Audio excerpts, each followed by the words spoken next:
Hello all and welcome to Astro Wheel of Fortune. My name is Vlada and I read tarot, and as a lot of you will know, I am doing a series where I am asking my tarot deck about each of the major arcana cards and also asking the actual card that I'm reading on to elaborate on its energy and to tell us a little bit more about it.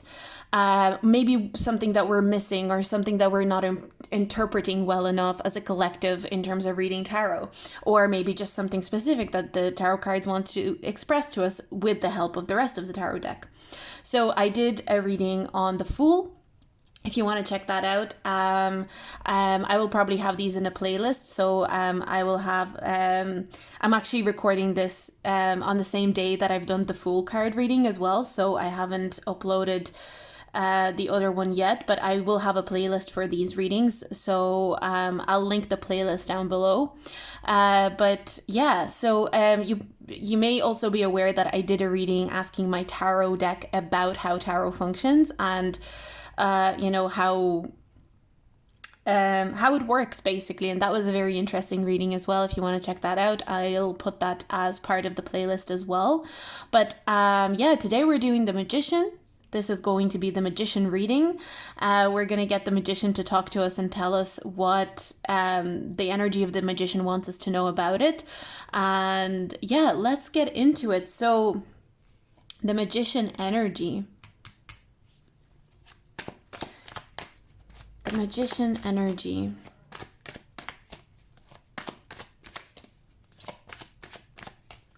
What does the Magician energy want us to know that we may not know, or something that we overlook? And I'm not doing reversed cards for this reading. I am reading all the cards upright. So it starts out with the King of Wands. The King of Wands, but I'm being pulled to put the King of Wands here.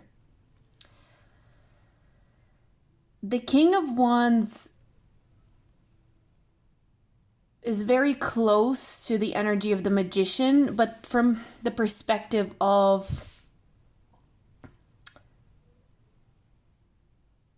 initiation, which we know about the Magician card. The Magician likes to, the energy of the Magician is all about initiating. But with the King, there's something very mystical here. There's something very mystical here with this energy. I actually want to pull another card. I feel like I need another card because I'm piecing something together here right now, so. Queen of Cups upright. Okay, wow. You know what I'm picking up on? This is interesting because I was being pulled to the as above, so below. And I was pulled to put the King of Wands in the below position before I even knew that that's what it was going to be. And then when the King of Wands was in the below position, I kind of noticed the arms and the hands where the wand is pointing to the top and the finger is pointing to the bottom, which is a very common thing that we notice about the Magician. I think a lot of tarot readers know this about the Magician. The wand is pointing to heavens and the finger is pointing to earth, and as above, so below.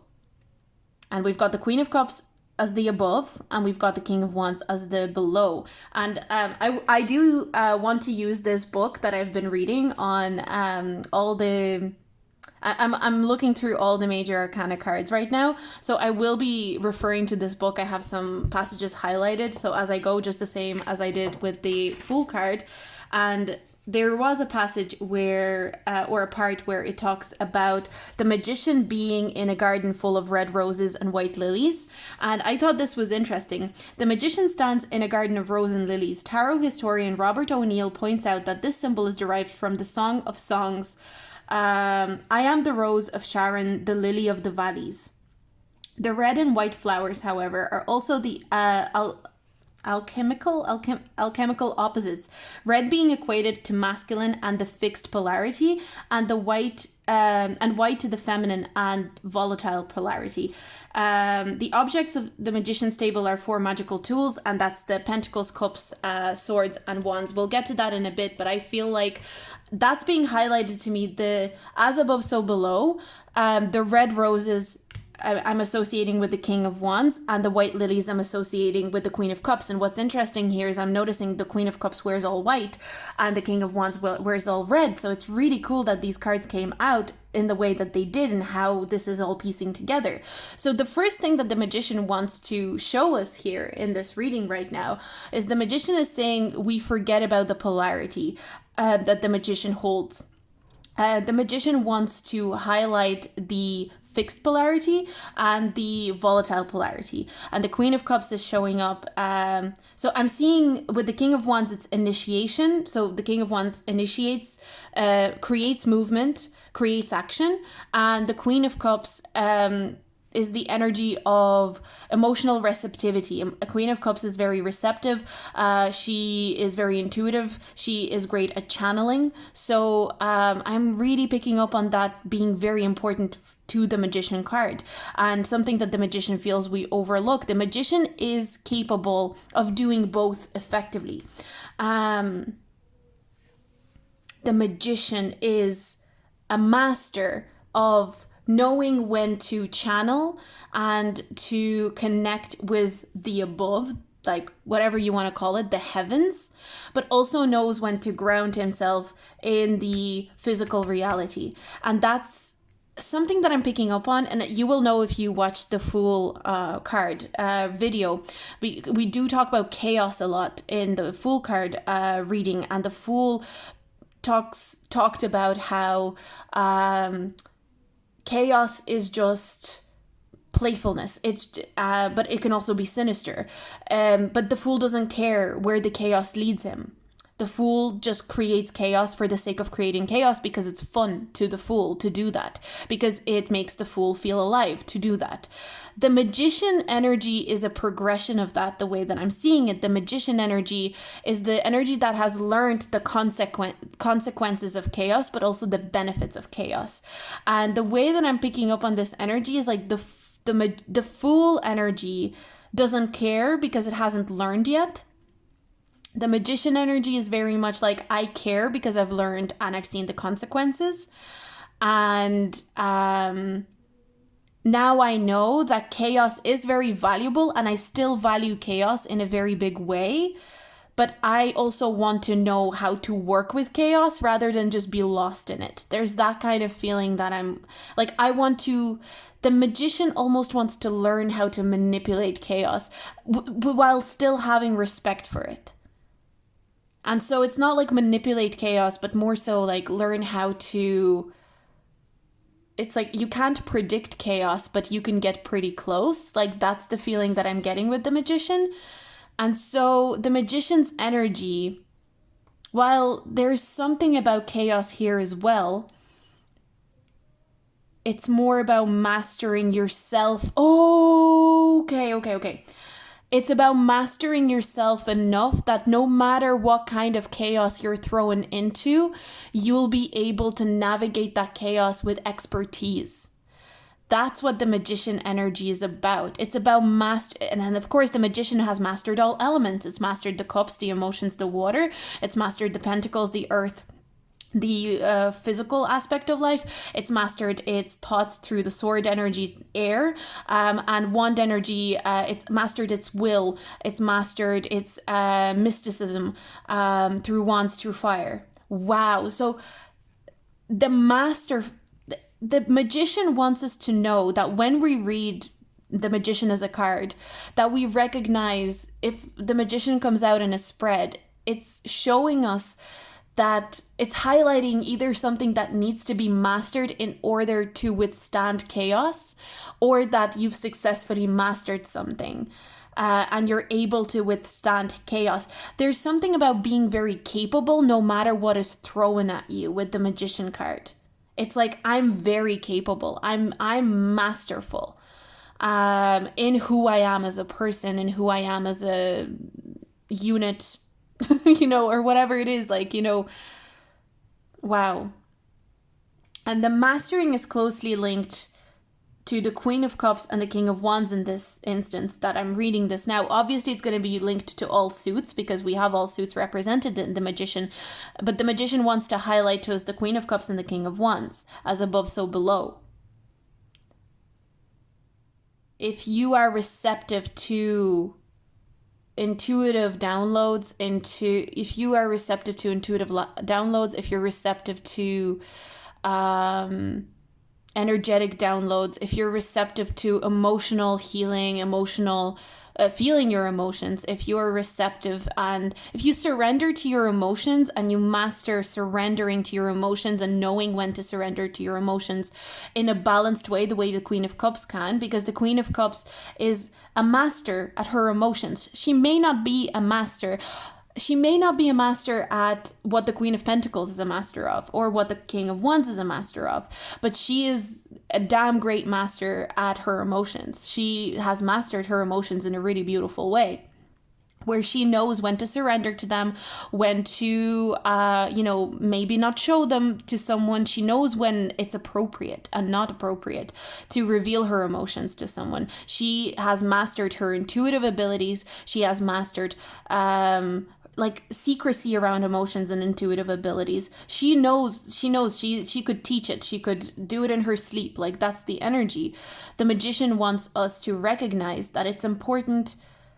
The energy that I'm getting is like, you can't master everything at once. You need to master things gradually. And so what I'm seeing is like the Queen of Cups didn't try to master, the Pentacles. She didn't try to master the Wands. She didn't try to master the Swords. Alongside her emotions with the Queen, like with the Cups energy, she decided, I'm going to be the master of the Cups energy, and I am going to really master that well before I go and try and master anything else. But as above, so below, the way you get to the Magician energy, because you started mastering your emotions, as above, so below, what you don't realize is you were mastering your willpower and your ability to initiate and your ability to move forward and take action. And so if you really focus on one thing, that's what the Magician card is trying to say to us here. If you really focus on mastering one thing, and I feel like the Magician is saying where we are as humanity right now, where we are as a collective right now, our best bet is to master our emotional yin energy. But the way that the Magician is saying is like, you won't even realize that while you're mastering this, you're mastering something else in the background, and you will only realize, it's kind of like when this Queen of Cups began her journey in mastering her emotions, she didn't even realize that she was also mastering her King of Wands energy at the same time. And only when she completes mastering this emotional side of things, she will start slowly noticing, oh, I didn't even realize, but in that process, I slowly mastered this King of Wands energy too. And now I've mastered two things by only trying to master one without even realizing. I feel like the Magician card shows up sometimes to show us, you're trying to master too many things. How about trying to master one and noticing how in the background other things will almost master themselves. The Magician wants to highlight to us with its energy, this energy of mastering, that sometimes we think we need to master multiple things at once, and we will pick up loads of things. And we'll be like, I'm going to master drawing, I'm going to master dancing, or like whatever, I'm going to master my emotions, I'm going to master whatever. But if we were just to take one thing and really focus on mastering it and doing things by default in the background, we will notice a natural progression of something else being mastered in the background. And before we know it, we've mastered two things rather than one. Whereas if we split our attention, we won't master either one. Because as above, so below, similarly, as above, so below, if I am looking at the Queen of Cups, right? And I am also trying to master the Ace of Swords, so I'm also trying to master my thoughts. If I am focusing on that, that is also disturbing my King of Wands energy, because I'm mastering this, but I'm overthinking it. And so then the Ace of Swords is also disturbing this. Or, yeah. It's like there's a clash of energy that happens. And all of a sudden in the background, I don't know whether I want to be the King of Wands or the King of Swords, because I am overthinking mastering this energy. I hope this makes sense. There's something about I definitely feel like there's something about thoughts being disruptive. I don't know if this is mastering our thoughts through mastering other energies is important. I feel the magician is trying to convey here. And I mean, the magician is ruled by Mercury. And, okay, I want to read a passage because this is making me think of something that I read in the book. So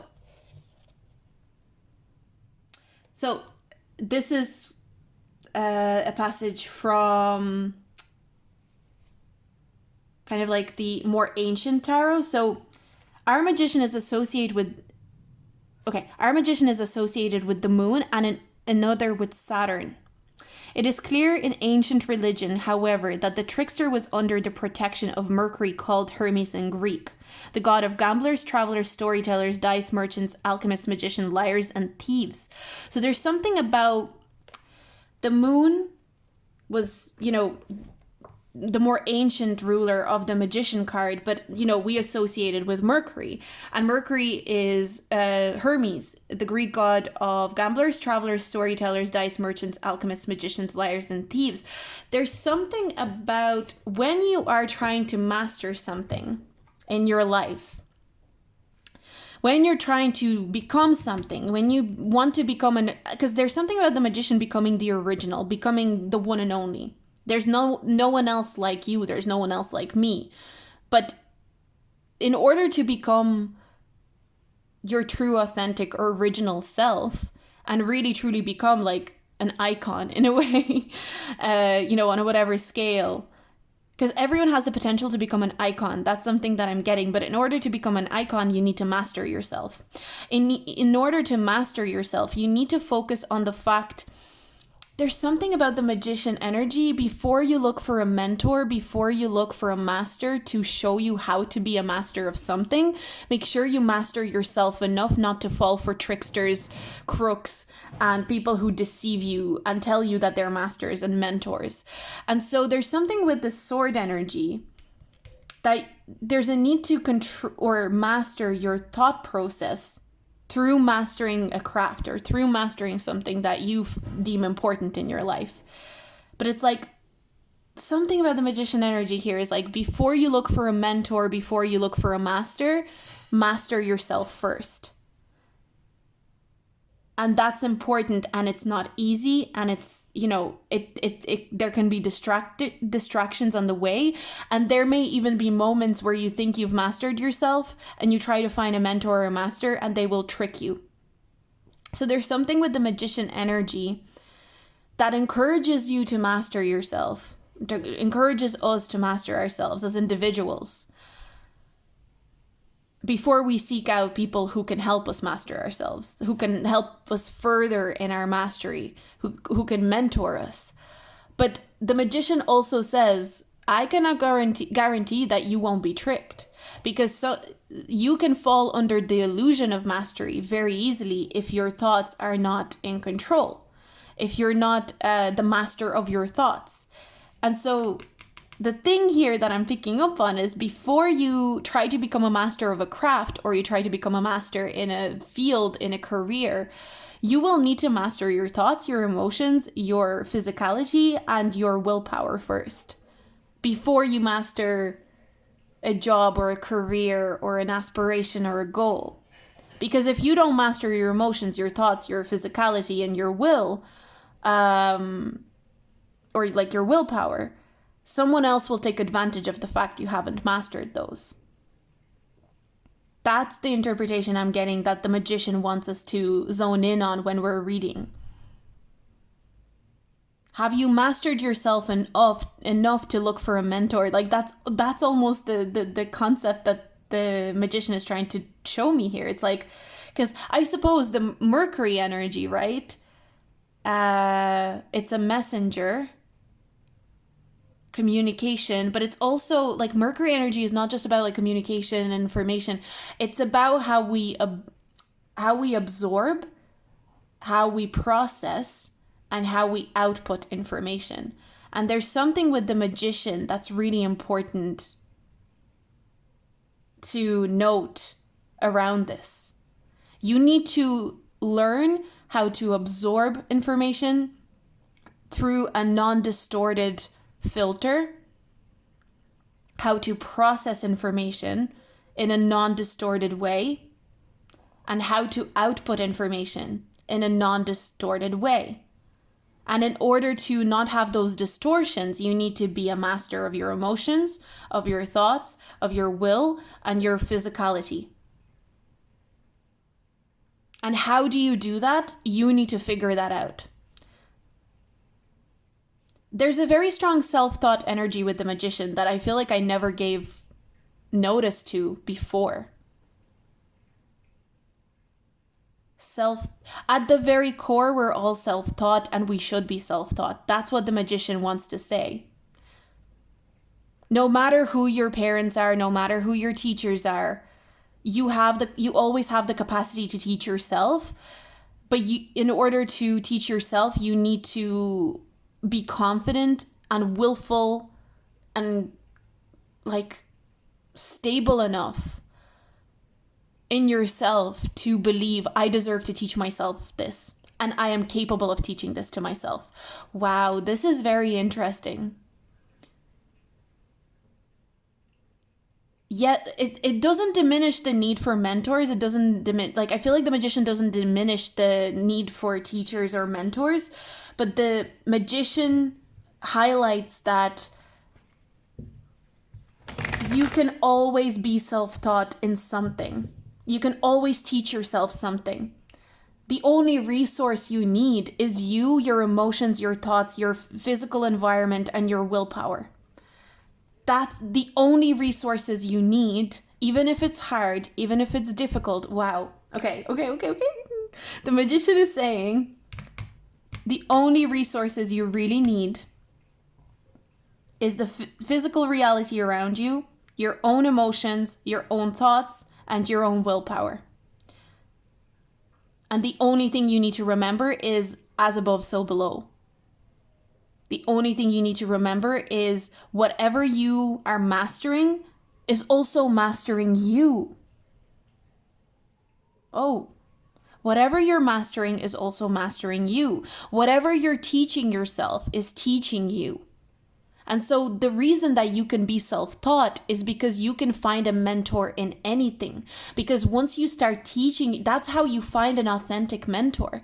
That's how you find an authentic teacher, by being an authentic teacher to yourself first. That's what oh my God, I feel like I'm so emotional, but like in a weird way, because I'm giddy, and I also feel, okay, anyway. The only way to find your authentic teachers or your authentic masters is by becoming the most authentic teacher, master of yourself and to yourself.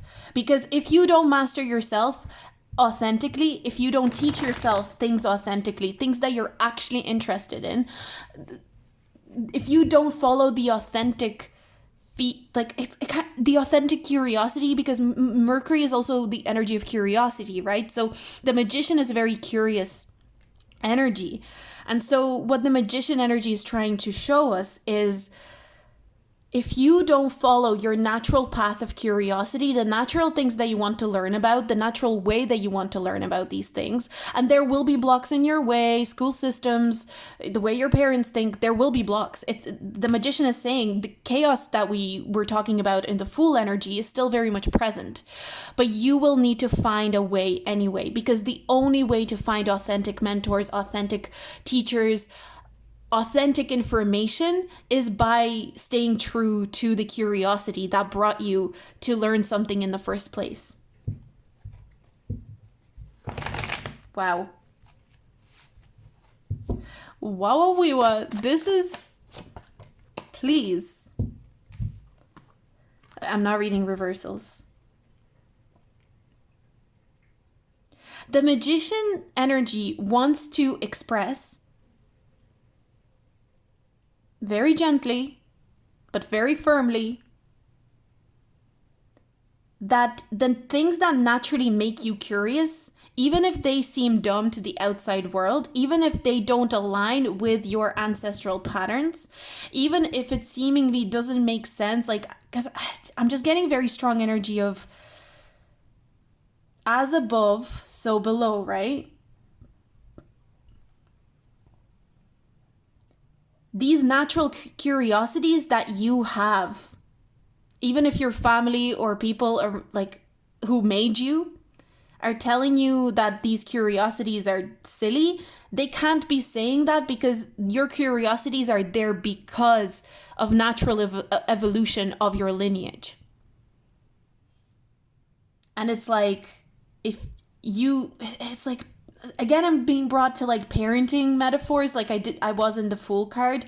It's kind of like something that I'm getting is when a parent is teaching a child something and they want a child to have a certain value or belief,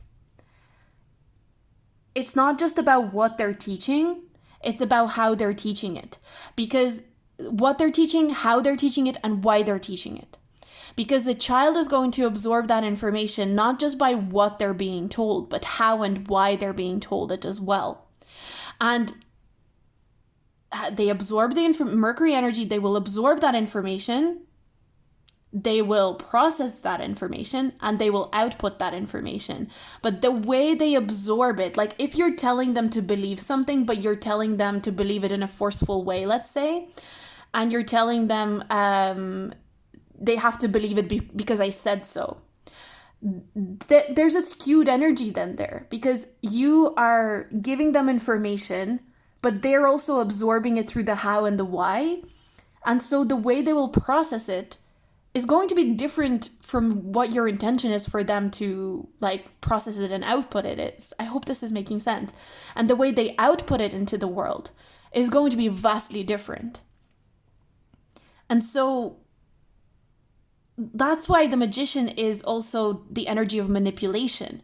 If you master the what, the how, and the why, that there's also that the what, the how, and the why is really important with the magician. It's not just about the what are you mastering. It's also how are you mastering this thing, and why are you mastering this thing? Why are you absorbing this information? How are you absorbing this information? Not just what information you're absorbing. The magician, those open-ended questions are really important. What am I absorbing? How am I absorbing it? Why am I absorbing it? What am I curious in? Why am I curious in it? And how am I curious about it? And then once you can master that, asking yourself those questions, you can master anything. I feel like that's what the magician is trying to show to us when it shows up in a reading. What do I want? Why do I want it? How do I want to get it? How do I want to have it? And of course the magician is the manifester. Oh my... Stop it. Stop it. That's what manifestation is. What do I want? How do I want it? Why do I want it? That's how you manifest in this very simplified manner. But then you break that down into what are my emotions?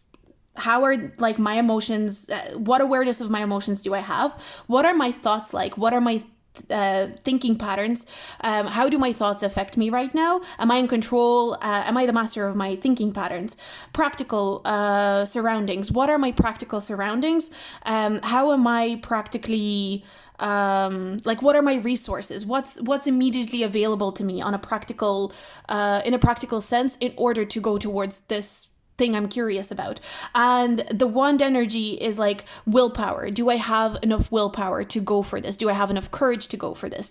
Do I have enough like guts or balls to go for this? Basically, there's something about that. And that's how you manifest. You ask yourself what, how, why, or what, why, how.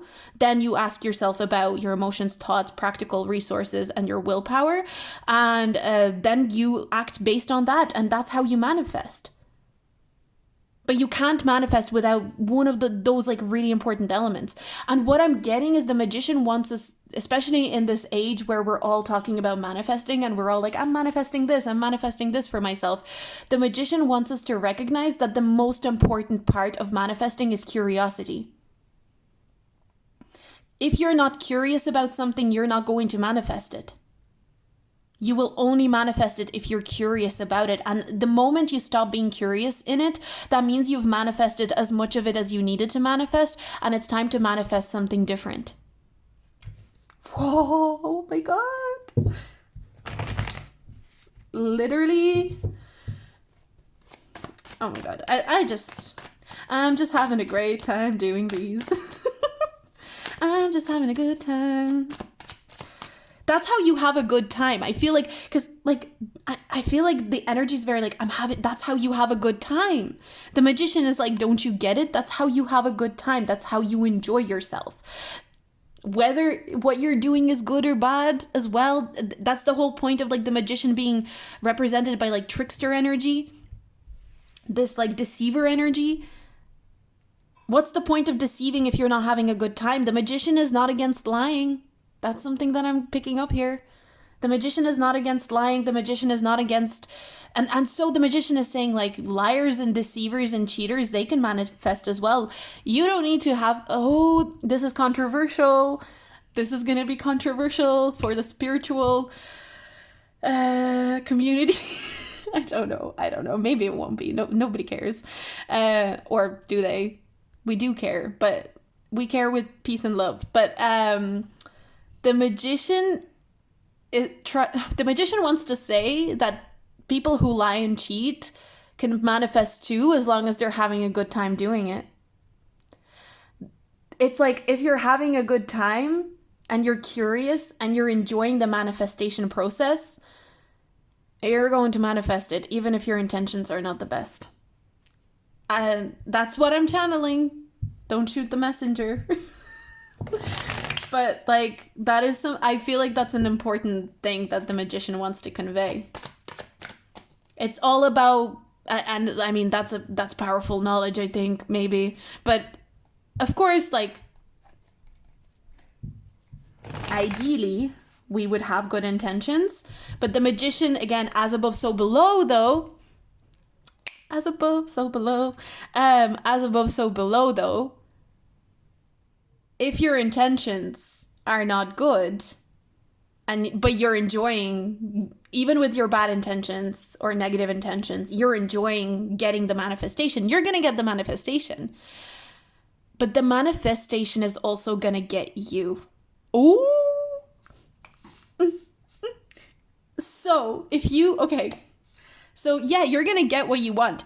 If you're manifesting something, and even if you're like deceiving, lying, and cheating and to get it, and you're, but there's also like, I'm getting a subcategory, like if you're lying, but you know that the lie is not affecting something in a bad way, you will also, when this manifestation comes in, you will also be lied to, but it will not affect you in a bad way. But again, it's like as above, so below. When you're manifesting, because when you're manifesting something, you're creating it with your energy. And so when that thing is created, it vibrates with all the energy that you've created it with. And so it's all you. It's all you. Like when you're building something, the metaphor they're showing me is a sandcastle. So when you're building a sandcastle, you're building it from the sand that you got on the beach. You're building it from the sand. The sand doesn't become something else. The sand is still that sand. It's still the exact sand. The grains of sand are all the same grains of sand that were lying there just stagnant on the beach. But you've just made it into a new form. You made it take shape. You created a sand structure that maybe you entered a sandcastle building competition with and you won a load of money. And so that is the manifestation. Like the manifestation is the sandcastle, but the sandcastle is still the sand. And so I feel like that's what the energy of the magician wants to convey, as above, so below. Your emotions, your practical resources around you, everything available at your fingertips, your thought patterns, your willpower, your bravery, your courage, is what made you, or made this like manifestation come to life. And your apparent mastery of those things is what created this manifestation. And as you were moving through this manifestation, yes, maybe maybe your resources changed. Maybe your emotions changed, your thought patterns changed, your willpower and courage changed, but your mastery of those things is what was important all along. And it's your mastery and how you were wielding those things what will dictate the manifestation and the energy of the manifestation.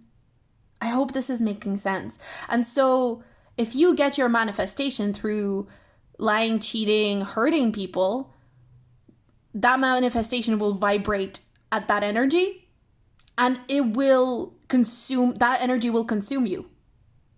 If you go and achieve you will still get that manifestation though. Like, let's say you are trying to manifest a certain amount of money, you will still get that money, but that money will consume you.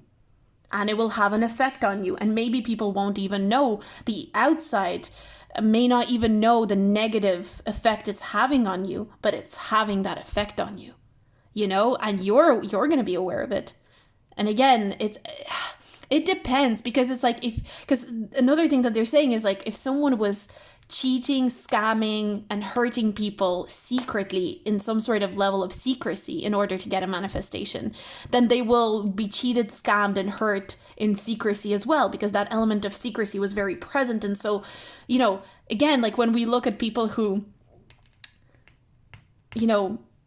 might have a lot of money and they achieve that money in a bad way, or like with a lot of sinister kind of energy, we may not know the extent that money or that manifestation is actually destroying that person on a soul level, even if they seem to have it all. We will never know, because maybe we will never know how they got that manifestation exactly either. But if it's all out in the open, then all the person's secrets will come out in the open as well. Like, or not the secrets, but like, yeah, it's just a mirroring effect. There's a really strong mirroring effect here. But the magician energy tries to show us that it's all, that's how manifestation works. It's all your energy, but it's not about your resources will change as you move. Your emotions will change as you move. Your willpower, courage, energy will change as you go. Your thought patterns will change as you go. But how you master those things, you are in total control. Whether you choose to master those things, you're in total control. And that's an empowering thing that the magician wants you and me and all of us as a collective to recognize.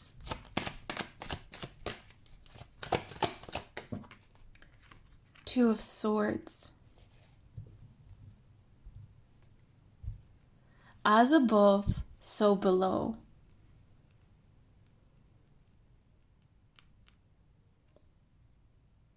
As above, what I'm getting is like the intention of the above will not always translate the way, how do I describe this? It's not exactly what's above is going to be below. It's what is above will inform how below operates. I'm almost getting this like, like Greek mythology. I suppose we were talking about Hermes in Greek mythology. What I'm getting is like Greek mythology. If you were looking at gods and like, you know, how Greek gods are messy, and there's like all these things that are that happen in Greek mythology where these gods are very messy, and they're messy in their interactions with each other. And therefore the humans on Earth were very messy in their interactions with each other. Like that's obviously that's not, it's just how I'm channeling. It's kind of like if the God, perceived God, or the universe, or whatever you do, if you're messy, again, it's like the things that we hear all the time. I think the magician is really, really trying to confirm something here with its energy. If you're messy in your energy, if you if your intentions are messy, the outcome is going to be messy for other people and for you. And even if it doesn't seem messy, like the outcome will mess you up eventually. It's like where you start is where you will end. Because the infinity symbol, it's like it all goes into one another. And it's like, it's not just as above, so below, but as below, so above. So it's like as above, so below, as below, so above, as above, so below, as below, so above. And it's a wave and it's a wave and it keeps going. Like that's the infinity symbol. And the energy of this is very much like God informs man, man informs God. God informs human, human informs God. God informs human, human informs God. God informs human, human informs God. God affects human, human affects God. God affects human, and it's a wave, but it's the loop, the infinity symbol. And also, I never realized this until I read this book, and I'll just read the passage now. But this is, you know, the snake that bites its own tail? I never realized that was the belt on the magician. Where does it say that? Oh yeah, it's here, isn't it?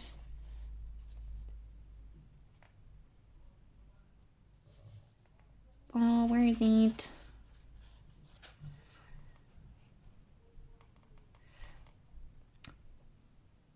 The magician is connected to the timeless. This is reinforced by the fact that the belt is an Ouroboros, I think it's pronounced, a circular symbol of time formed by a snake biting its own tail.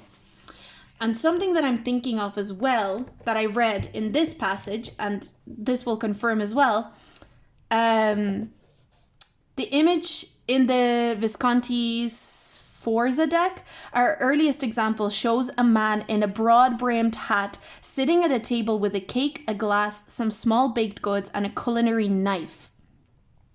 The nature of these objects becomes clear when compared to other illustrations of dieting painted by the same artist, Bonifacio Bembo. Bembo's magician has been interpreted by tarot historian Gertrude Moakley as the carnival king sitting before his meal. So the magician is kind of like a chef, and I feel like there's something that's important here. The energy is very like, whatever ingredients you pick out for your meal, however well you master your cooking ability, whether you're going to believe, it's like, are you going to believe that you can cook this meal? Are you going to control your thoughts enough in order to read recipes and understand recipes in order to create this meal? Are you going to go out and pick up groceries for this meal? And are you, I suppose, emotionally going to be ready to prepare this meal? If the answer is yes, then you collect yourself in that kind of way. What meal do I want to make? How do I want to make it? Why do I want to make this meal? Do I feel like making this meal would make me excited, make me curious? I'm going to make this meal. I collect all my elements. I bring it to the table. I create this meal. However masterful I am of my thoughts, my willpower, my ingredients, physical ingredients, my emotions, when I'm preparing this meal is going to be really important for the quality of this meal and how tasty and delicious this meal is. If I put poison into this meal and I try to poison everyone at the table, And I tap into this meal as well, and I have this, I have a piece of this meal as well, I'll poison myself as well. So there's, like, it's kind of like, so that's another thing that I'm getting. Okay, oh my God, so many channelings. You can manifest something, and if you manifest it with like negative energy, if you manifest something with poison, if you make a meal with poison, you can either go ahead and eat that meal and poison yourself. And what was the point of making that meal when you just, maybe for curiosity's sake, maybe you wanted to know whether you can just poison yourself. Maybe that's all that it takes. Maybe you just wanted the challenge of poisoning yourself through a very delicious meal that you made. Or you will just not get to eat the meal. You will not get to enjoy you will say, actually, this thing, I manifested it, I created this meal, but I'm just not even going to touch it. And what's the point of all this work that I've put into it when it's just sitting here at a table, that I've manifested this, but it's just poison. So like, I feel like that's the metaphor that I'm getting for the magician energy, that the magician wants us to keep in mind. Manifestation, absorbing information, curiosity, just so much to it. But at the end of the day, you inform your God, whatever your God is, universe, spiritual, whatever way you connect to the universe or God, you inform it. And in turn, it informs itself too, or informs you. And so the self-taught thing is really important to me here. I feel like the main point of the magician is to make the decision to teach yourself to do something. If you want to manifest something, teach yourself how to do something first. That's how you master manifestation. Teach yourself a language, teach yourself a skill, teach yourself and how to prepare a certain meal. And that's when we teach ourselves to create something, when we're self-taught, that's when we manifest best. That's what the magician, I feel, wants to really highlight here. Teach yourself how to, and I'm getting that metaphor of like, give a man a fish and he'll eat for a day, teach a man to fish and he will eat for his whole life. But it's like, if we keep waiting to receive something from the universe in order to master ourselves, we're never going to master ourselves. It's like we need to make a decision to master ourselves, even if it's in something small. And that's the main thing. It's like, start mastering yourself just like at an emotional level, or at a thought level. When you start to master and teach yourself, that's when you find more avenues to be taught and mastered, or to help you learn and master more. And you find mentors and teachers along the way that resonate with you and your energy. But again, I feel like I'm repeating myself, but curiosity is super important. If you don't feel curious to master something, you will never master it. So find your natural curiosity. Stop trying to master things that don't resonate with you, that don't make you curious, that don't make you excited, because you're just bringing yourself to a point of impasse. The only way to master yourself is to be curious. So find those facets of yourself that you're truly curious about. Are you more curious? And I feel like this is where it comes in. Like, maybe if you are more earth heavy, maybe you're more curious in how to master yourself on a practical level. If you're more water heavy, maybe you're more curious on how to master yourself on an emotional level. If you are more fire level heavy, maybe you want to master yourself on your willpower, your bravery, your courage. If you are more air heavy, maybe you came to this earth to master yourself on your thoughts. Lean into what feels naturally curious to you and follow that, rather than trying to master things that other people tell you need to master, what your ancestors told you need to master. They might have told you need to master this. They told you the what you need to master, but they maybe didn't really give you the how or the why.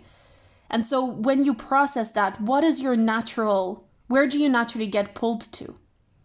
Because maybe you reject mastering what you were told to master because you only have the what. They never gave you the how or the why. If you had the how or the why, maybe you would want to master it, but you don't. But like, yeah. This is such an interesting reading. Again, I'm shook by these readings. I feel like I am rejuvenated. My chakras are being realigned. My skin is clear. I'm just loving this energy, and I'm having so much fun doing these readings. So I would really love to see your input. I really want to see you give me your perspective, anything that you want to add onto this. I would really appreciate if you can comment for engagement or to really have a discussion on this. Please do. I will respond. I just love seeing other people's perspectives on these. If you want to support me, donate to my channel. There's a link to my PayPal below, but you can also tip me. There's like a love heart thing for thanks below under the video if you want to tip me, because I want to keep doing this, and if you want to support me in doing this, that would be a great support. But if you can't support me in like a financial way, like this video, subscribe, share my videos online on your stories, whatever way you can, and like help me get some more engagement so I can continue doing stuff like this, because right now my pick a card readings are obviously getting more views and are more popular, but like I would really love this stuff to get more views, and I just feel like people would be willing to watch it. I just feel like it hasn't grasped the attention of people, but I think it deserves to grasp the attention of people. That's my opinion. So if you want to support me anyway, you can. There's links down below on how you can support me in my description box. Through my Etsy, through my Patreon, by just donating to my channel, whatever way you can. But really, if you can support me by subscribing and liking my videos and engaging with my content, like that would be amazing. So I'm going to leave it here. I hope you have a great day. Thank you so much for hanging out with me, and I will see you in my next video. Bye.